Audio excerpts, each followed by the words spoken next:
News 9। Revanth Reddy ने आज तेलंगाना के तीसरे मुख्यमंत्री के रूप में शपथ ले ली। हैदराबाद के एलबी स्टेडियम में आयोजित इस कार्यक्रम में लाखों लोगों की मौजूदगी में राज्यपाल तमिलिसै सुंदरराजन ने रेवंत रेड्डी को शपथ दिलाई। इस खास मौके को लोगों ने खूब सेलिब्रेट किया।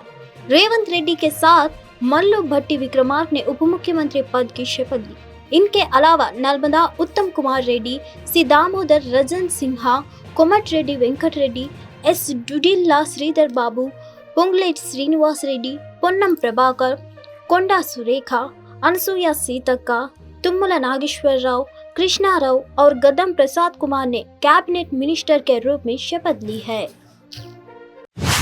रक्षा मंत्री राजनाथ सिंह तमिलनाडु में मीचोंग चक्रवात के कारण हुई बाढ़ की स्थिति का आकलन करने के लिए चेन्नई के लिए रवाना हुई। रक्षा मंत्री प्रभावित इलाकों का हवाई सर्वेक्षण करेंगे और राज्य सरकार के साथ स्थिति की समीक्षा भी करेंगे। आपको बता दें कि भारी बारिश के कारण चेन्नई के कई इलाके गंभीर जलजमाव की स्थिति से जूझ रहे थे। भारी बारिश के बाद पल्लीकरनई इलाके में एक petrol pump, Jerusalem college of engineering सहित शहर के विभिन्न हिस्से जलमग्न हो गए हैं।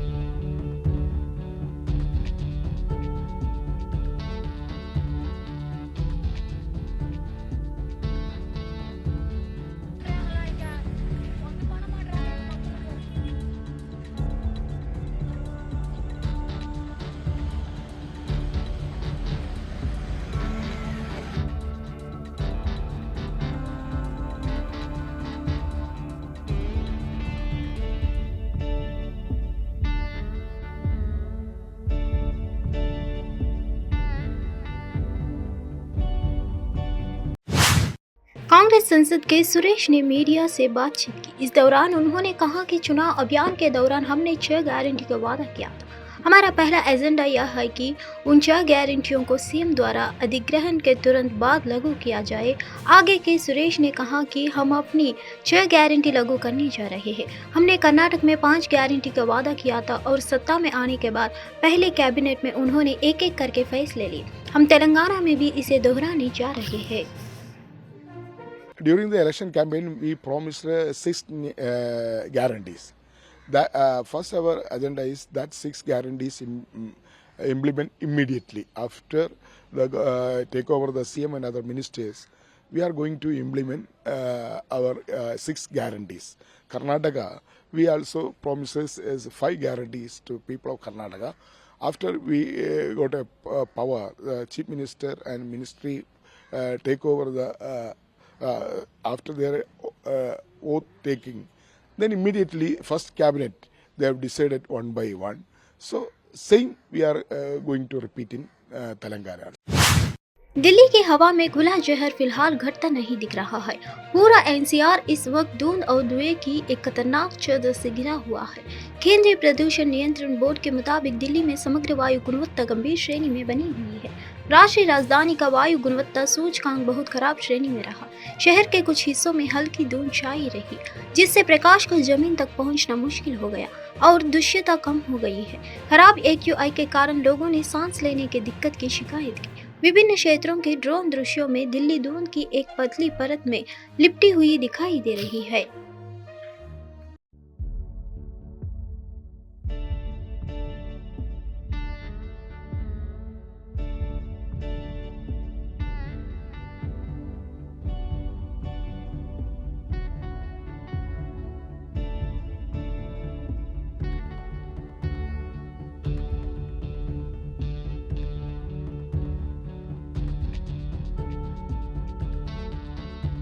पॉल्यूशन की वजह से काफ़ी दिक्कतें आती है। जैसे हम अगर ट्रेनिंग करते हैं तो हमारे सीधा गले में लगता है पॉल्यूशन एंड हम लोग को सांस लेने में थोड़ी दिक्कत होती है, तो जिसकी वजह से हमारी ट्रेनिंग पे इफेक्ट पड़ता है।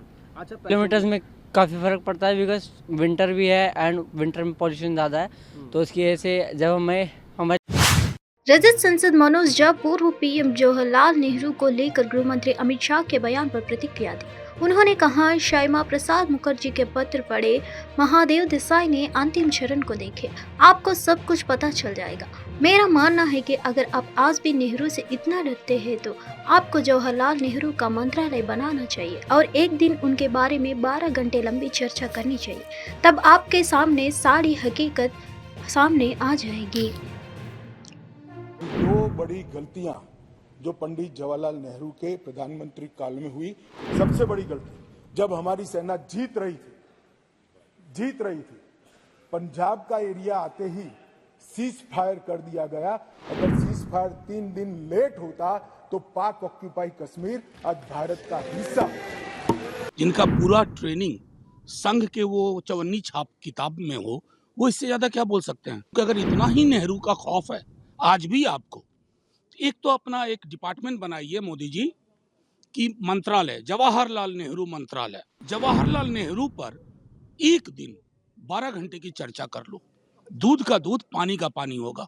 हम दूध के साथ होंगे, आपके हाथ में सिर्फ पानी होगा। अमित शाह जी ने कल जम्मू एंड कश्मीर के 2 बिल थे, उसमें लोकसभा में बोलते हुए कहा कि कांग्रेस ने 2 बड़ी गलतियां की, नेहरू जी ने खासतौर पे, कि जब युद्ध चल रहा तो उसमें सीज पर जो है डिक्लेयर करने का, अगर 3 दिन बाद हुआ होता तो पीओके हमारे पास होता। देखो, जिस व्यक्ति को जानकारी कम होती है ना, कम पढ़े लिखे हों, जानकारी जुटाने की जिजीविषा भी ना हो, जिनका पूरा ट्रेनिंग संघ के वो 54 छाप किताब में हो, वो इससे ज्यादा क्या बोल सकते हैं?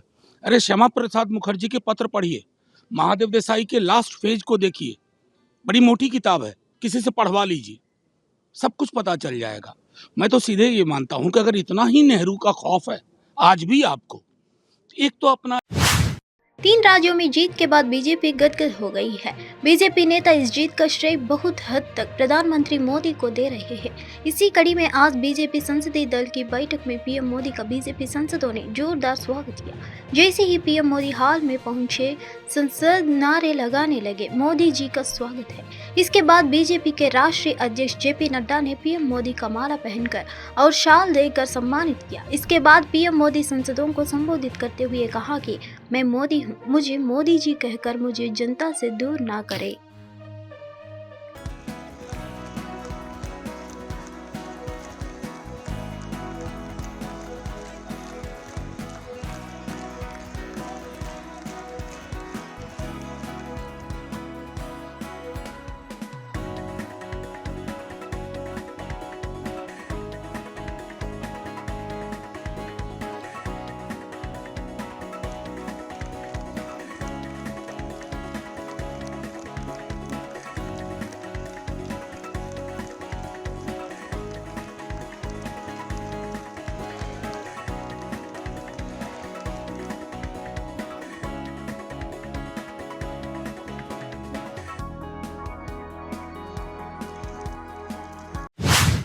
छत्तीसगढ़ में मुख्यमंत्री का चेहरा कौन होगा, इसके लिए आज दिल्ली में बीजेपी संसदीय दल की बैठक हुई। बैठक शुरू होते ही 3 राज्यों में जीत का श्रेय लेते हुए पीएम मोदी का जोरदार स्वागत किया गया है। बताया जा रहा है कि इस दौरान प्रदेश के सीएम चेहरे को लेकर चर्चा हुई है। इससे पहले बुधवार को विधानसभा चुनाव जीते 2 सांसदों ने, अरुण साव और ममता साई ने लोकसभा की सदस्यता से इस्तीफा दे दिया है। वहीं रेणुका सिंह भी दिल्ली पहुंच गई है। इस्तीफे की बात पर कहा कि पार्टी जैसा निर्देश देगी वैसा करेंगे। इसके बाद ये साफ हो गया कि इन नेताओं के प्रदेश में ही अहम भूमिका रहने वाली है।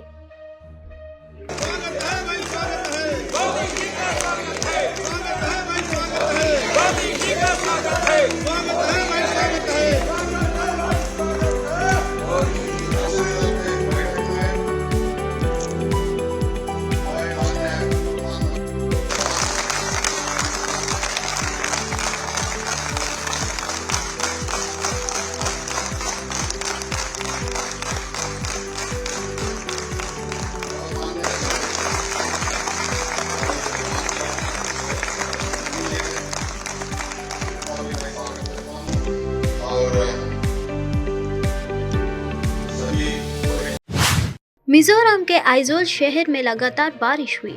आईएमडी के अनुसार न्यूनतम और अधिकतम तापमान क्रमशः 10 और 22 डिग्री है।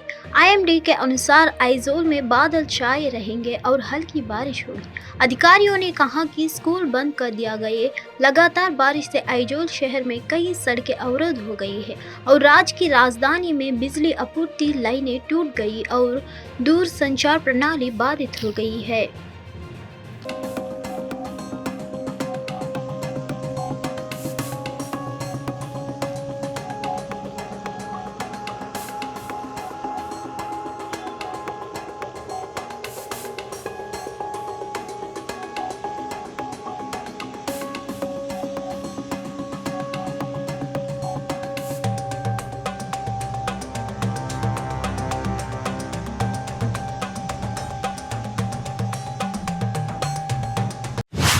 गृहमंत्री अमित शाह के बयान पर प्रतिक्रिया देते हुए शिवसेना सांसद प्रियंका चतुर्वेदी ने भाजपा सरकार की आलोचना की और कहा कि भारतीय सेना मजबूत है और पीओके को वापस ले लेगी। प्रियंका चतुर्वेदी ने कहा, उन्हें पीओके वापस लेना चाहिए, उन्हें कौन रोक रहे हैं। हमारी सेना बहुत मजबूत है और पाकिस्तान की हालात कमज़ोर है। इस करे हमला करो और पीओके हासिल करो, फिर उन्हें पीओके के चुनाव कराना चाहिए, लेकिन उससे पहले उन्हें जम्मू कश्मीर में लोकतंत्र को कायम रहने देना चाहिए।